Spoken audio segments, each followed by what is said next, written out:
Hello and greetings from SS Innovations. My name is Dr. Vishwajyoti Srivastava. I'm the Chief Operating Officer and President for South Asia for the SS Innovations Group.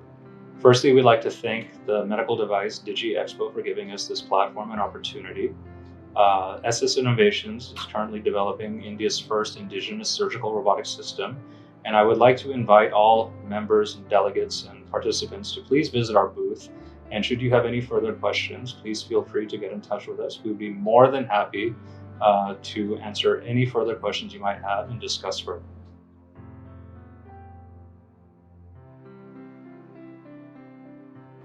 So throughout this presentation, I'd like to discuss briefly the evolution of robotic surgery and the major key players in the market as we see it today. So throughout this discussion, I'll be speaking on the evolution of robotic surgery, the global surgery perspective, why robotic surgery as opposed to other modalities of surgery, the surgical robotics global market, the uneven distribution of the robotic systems in the world today, and the key reasons for this uneven distribution. And as finally, then we'll discuss who the key players are within this industry. So first, I think it's important that we discuss sort of the evolution of robotic surgery. Now, within any evolution or evolution of any medical practice or surgical technique, normally they originate from open surgery, or as we call conventional surgery. Now, this is the type of surgery that has been going on for decades now, right? And as far as we can remember and how we learn in medical college, how the majority of the world still practices today. Now, about 25, 30, 40 years ago, came with that the advent of laparoscopic surgery. And laparoscopic surgery would fall under the endoscopic avenue in which surgical procedures are performed. Minimal access surgery, wherein does not require large incisions, say for in cardiac surgery, splitting of the sternum would not be required, or in any abdominal surgery, large horizontal incisions would not need to occur. Rather, they would use keyhole incisions and place laparoscopic instruments, which were long instruments that had, gripping and cutting, capabilities in order to perform these endoscopic procedures. Now, from that, about 20 years ago, robotic surgery came very popularly, into the helm of surgical robotics or surgery in general. And this sort of was the next evolution of laparoscopic surgery, where it was really telerobotic assistance. So it's computer-assisted instrument where the surgeon would sit away from the patient table and utilizing hand controls and a system of vision would be able to telemanipulate robotic instruments that were going into the patient habitus at the table within the same operating theater. And then, of course, then the next evolution, which is in the pipeline, would be telerobotic surgery, where we take this telerobotic systems within a room, and then based on internet speeds and bandwidth and connectivity, we're able to perform, because we're only sending video signals and data signals, we would be able to perform robotic surgery at great distances. So now, if you look at the global surgery perspective, so roughly there are about 300 million surgeries that are performed globally every year. And of those, 78%, roughly 234 million, are done open or conventionally. And as we learn in medical school, that this is the gold standard approach for most surgeries. So when we learn, just as there was an evolution of surgery, one can easily posit that in order to be a good minimally invasive laparoscopic or robotic surgeon, one must first be a very good and safe open or conventional surgeon. Then if you look at the numbers for minimally invasive surgery, so it's roughly 22% of that global 300 million surgeries that are done annually. So that's roughly 66 million. And it's picked up late, in the 1980s with the advent of, laparoscopic surgery. And I just want to, give one caveat that even when laparoscopic surgery first came about, a lot of conventional surgeons or the bodies of surgery that were so used to doing things in an open and conventional way, were very much opposed to it. But after, many years of adoption, it is now widely accepted. So similarly with robotic surgery, which today accounts for about 1.5% of the 22% of minimally invasive surgery. And that's roughly 1 million procedures that are done globally every single year in all subspecialties. Now, when I refer to subspecialties, of course, I'm referring to gynecologic, general surgery, urology, thoracic, cardiovascular, and then ENT or head and neck. And robotic surgery, of course, started in the late 90s, roughly around 1999. And it's picked up, it was picked up mainly between 2002 and 2004, which correlates right around the time that it was approved by the US FDA. And so, one always asks the questions, well, why robotic surgery? So now let's just discuss some, very frank observations and facts that have to do with the different types of surgery. So now when we have open surgery, the surgery in which we were all trained. So of course we have 7 degrees of freedom, meaning the degrees of freedom of the human arm. We have intuitive movements. So, if I want to cut, then, it's how I'm used to cutting. If I want to dissect, if I want to grasp, then I'm using instruments, and it's very intuitive. You can feel the tissue. There is what's referred to as haptic feedback. It's very easy to suture. It's very comfortable for the surgeons. And of course, we have stereoscopic vision, which is our normal vision, which allows us to see 3D and gives us depth perception. Now, the disadvantages, so usually open surgery is very good for the surgeons, but it's really not that great for the patients because, they suffer large incisions, which are oftentimes traumatic. Sometimes you have difficulty in accessing very deep areas like within the body habitus.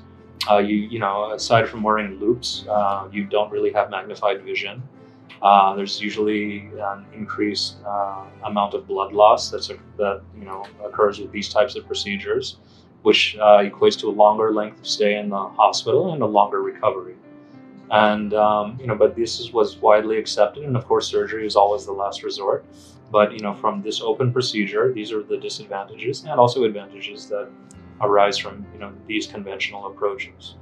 Now, with endoscopic surgery, so it's minimally invasive, so obviously it's less traumatic. So, fingertip-sized incisions are used, where in a camera, and normally in laparoscopic surgery or endoscopic, they use a 2D camera, so that does not give you the stereoscopic vision or depth perception. But, you have less, trauma due to large incisions as you would conventionally. You have reduced length of stay. These patients recover very quickly. You have less blood loss, and of course, this faster recovery. Now, the disadvantage of laparoscopic or these endoscopic approaches is that there are counterintuitive movements. Oftentimes, with laparoscopic instruments, they're very long, and you almost have to be a contortionist in order to move your body just to gain access to the target organ. And because of that, if you have any tremors, because it's at a greater distance, the tremors are often amplified.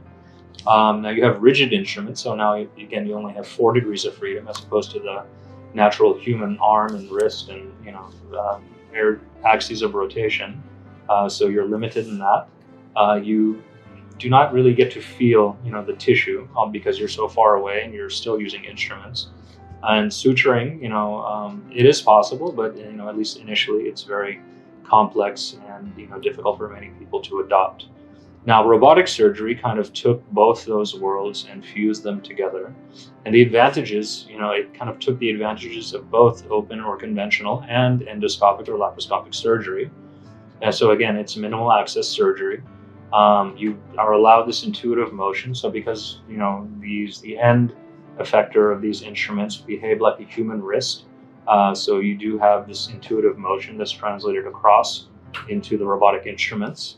It does filter your tremors, so you do not have to worry about, having tremors, during any fine movement or fine suturing or dissection.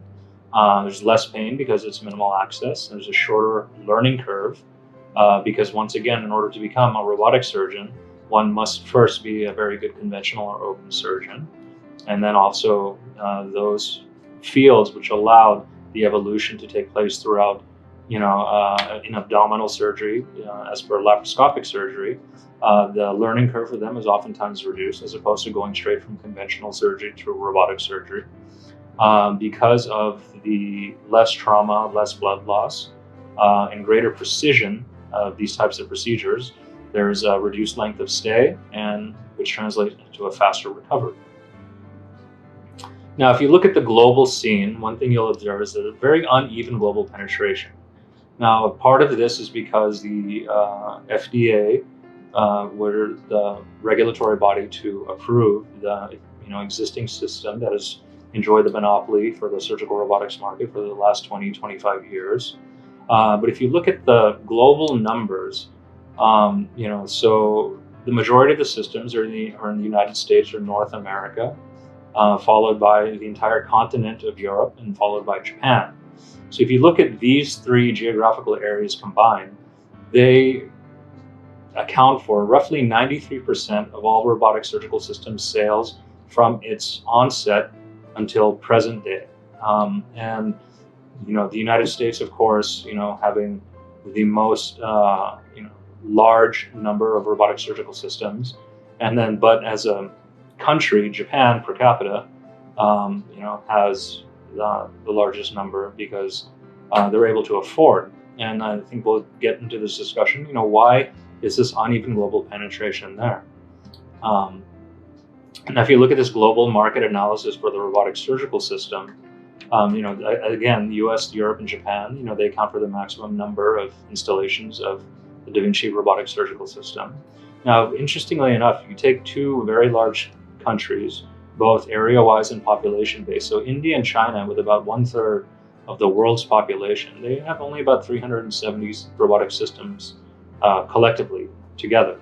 Now, the rest of Asia, excluding India and China, has about 524 robotic systems, and Japan, of course, as I said previously, has the maximum number of installations.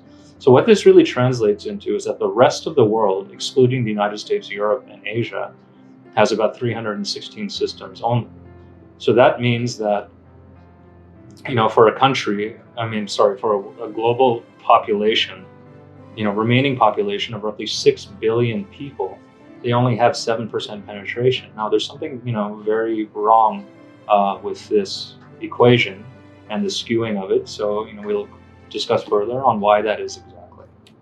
So now in the current landscape of robotic surgery and opportunities for other surgical robotic systems. So again, we can see that there's a very uneven global penetration, including within the USA. So many people outside of the USA often assume that the United States and the US healthcare system is so advanced and everyone can benefit. And actually, that's not actually true.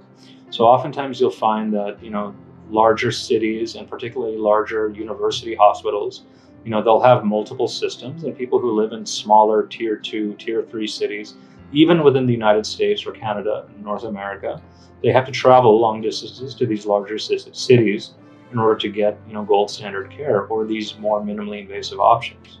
Now, and roughly, that has to do with the cost. So these small community hospitals cannot afford the system. If one cannot afford the system, then one cannot train on the system and become good. And if one does not become good, then ultimately, patients will not come to these surgeons in order to avail their expertise and, treating whichever condition that they might have. Now, we find that, the uneven distribution is usually country and economy centric, which, was discussed in the previous slide. And again, United States, Europe, and Japan accounting for 93%, while 7% of the entire, rest of the world, over 6 billion people, are supposed to be covered within that. Now, India, with a population of 1.4 billion people, only accounts for roughly 1.5% of all robotic surgical systems in the world today.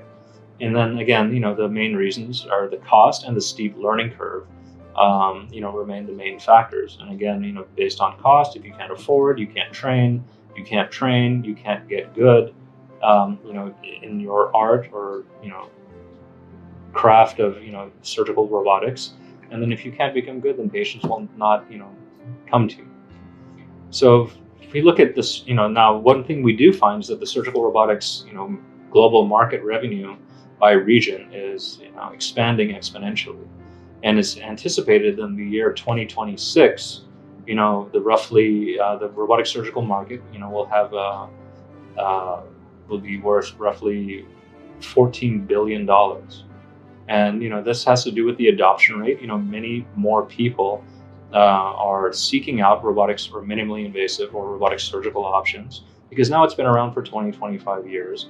And one thing that we find is that, if the system becomes more available, so if the patients demand it, then the doctors will either have to adopt it and learn, or they will lose their patients to those who are performing these minimal access techniques. Ultimately, the patient benefits will outweigh, the lack of desire to advance, in one's practice.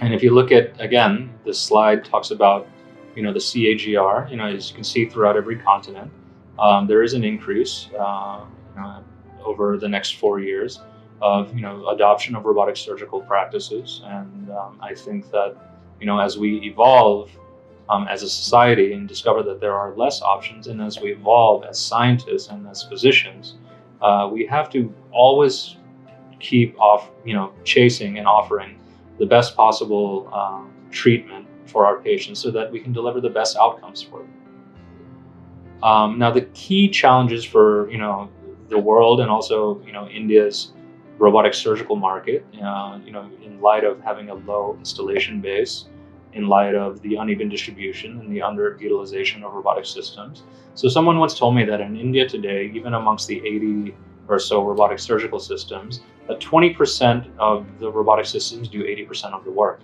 And I think a lot of that has to do with, the training.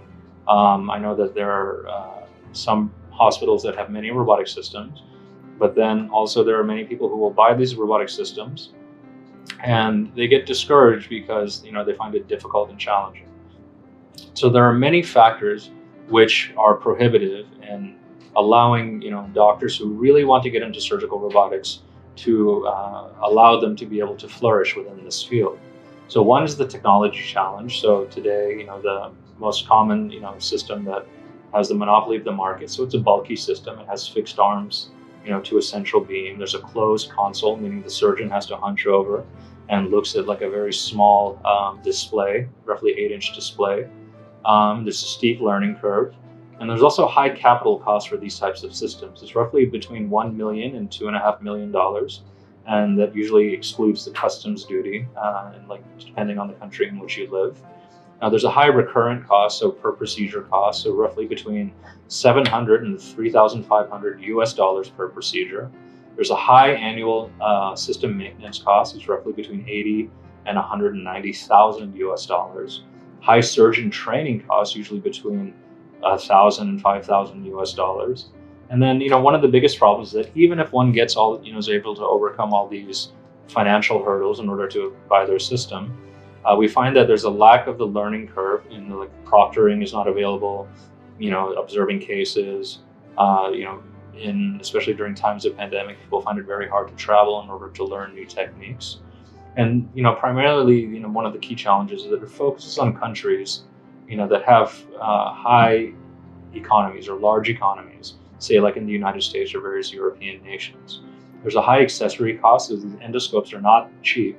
They're quite expensive, and the instrument inventory that the hospital always has to keep on site, and other third-party accessories. And oftentimes, even if you're able to eliminate and get through all these hurdles, there's lack of quality training programs. And so the key growth drivers, for the next decade, as I see it, is one is acceptance of the surgical robotics by patients and the healthcare communities. Now, more patients learn about it, and then they'll start demanding. There's an increase in the adoption rate. So about roughly 8.5 million procedures have been done globally till date since the inception of robotic surgery. There have been, constant advances in technology. People are developing, cost-effective robotic systems. Our company is one of those, organizations that have undertaken this mission to be able to deliver cost-effective robotic surgery so that more patients can benefit. We truly believe that one does not have to be from a wealthy economy or be rich in order to receive gold standard care. The best healthcare is a right for all human beings. It's not only for the rich. So, then with that, with a lower, more cost-effective system will come lower procedure costs. Hopefully we can get an increase in the insurance coverage and increase in information access. I know with the internet, it's all readily available. Patients will demand preference for a less invasive surgical option, and the doctors will too, because they know that it's the best thing for their patients. and the cost reduction and better utilization of resources for the healthcare system. So now the major key players in the market. So of course we have Intuitive Surgical, and they're the ones who've sort of spearheaded this. For the last 20-25 years, they've enjoyed the monopoly. The majority of systems in the world today are from Intuitive Surgical. SS Innovation, so our company, we were founded in 2016. Recently finished our ISO 13485 certification, and we're undertaking the mission to develop a very cost-effective system, not only for India, but India truly has an opportunity to show that if it works in India, and we know that it will, as it can serve as a model for the rest of the world, other developing countries, and even pockets within developed countries. We have the Cambridge Medical Group, so they're out of the UK. They've also developed a modular robotic system.